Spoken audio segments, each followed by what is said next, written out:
Olá, sou José Luiz, professor da Faculdade São Francisco de Assis.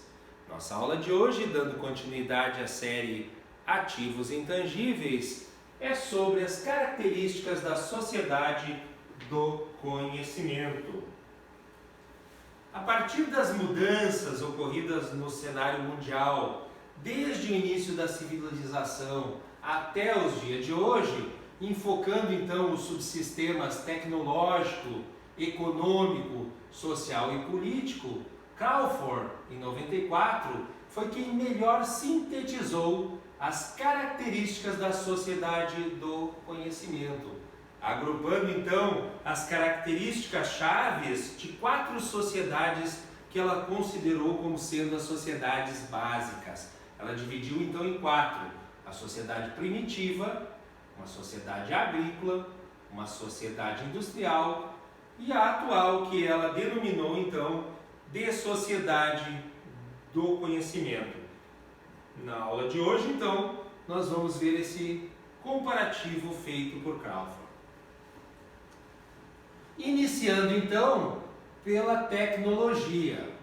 Na sociedade primitiva, a energia utilizada era humana e os materiais utilizados eram a pele de animais e pedras.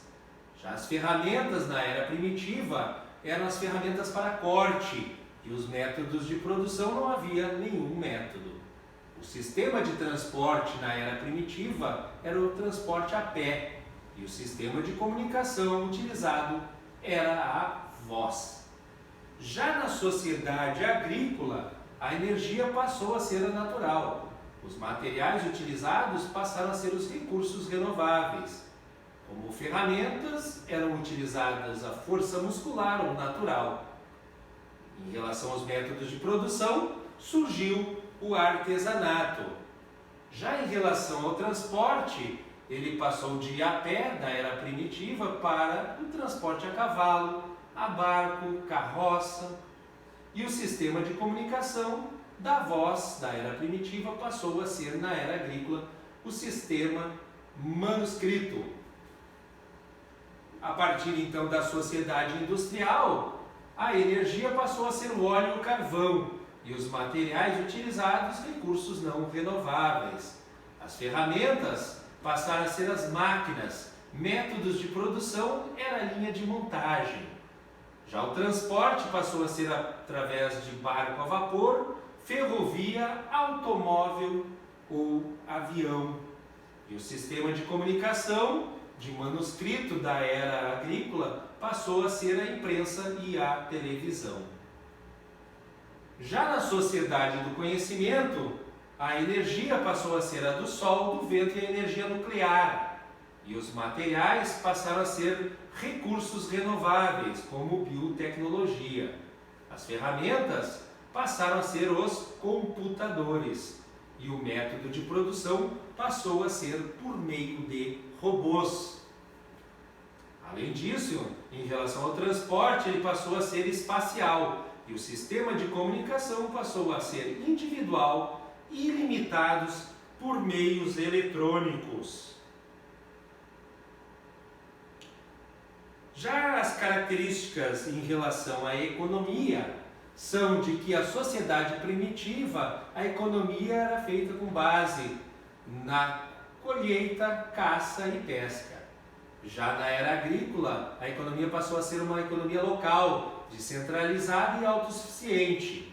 A produção era para o consumo e a terra era o recurso fundamental nessa sociedade agrícola.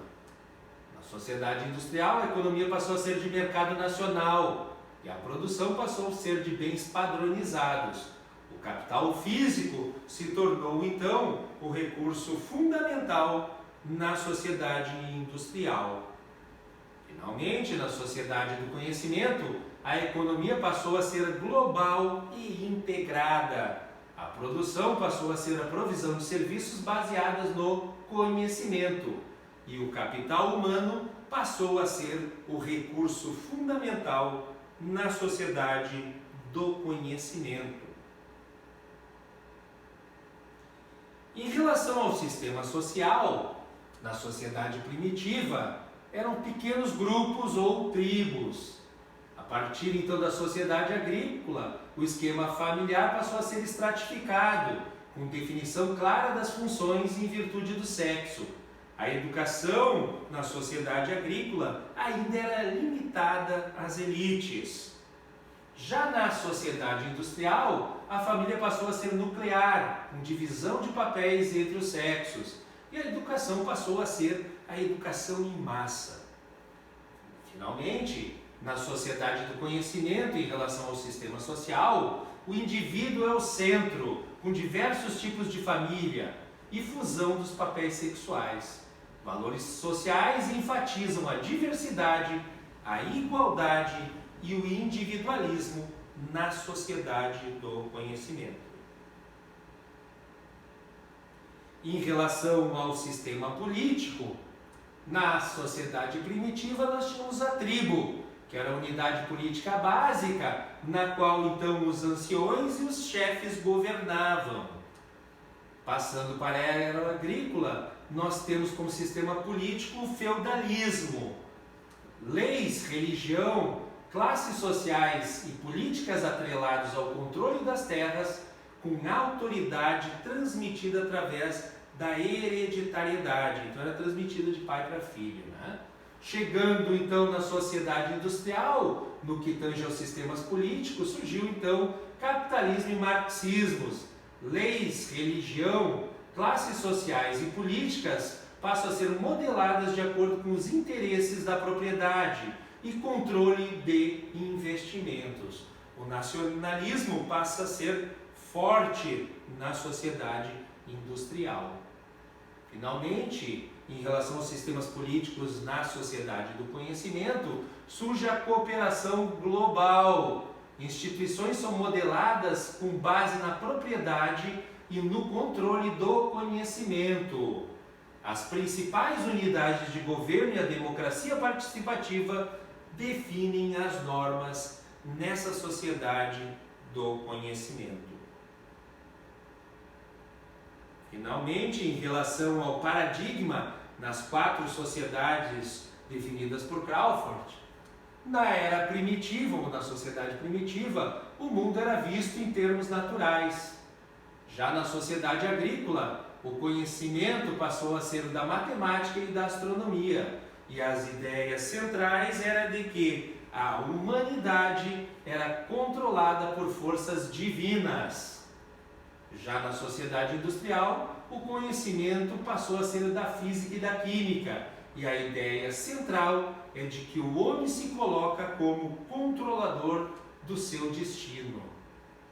Finalmente, em termos de paradigma, a sociedade do conhecimento, o conhecimento passou a ser em eletrônica quântica e biologia molecular, e as ideias centrais passaram a ser de que os homens são capazes de uma transformação contínua e de crescimento. Então essas foram as características apontadas por Crawford em cada uma das 4 sociedades: a primitiva, a sociedade agrícola e industrial e a nossa sociedade atual, a sociedade do conhecimento. Essa foi a nossa aula de hoje. Obrigado a todos e até a nossa próxima aula.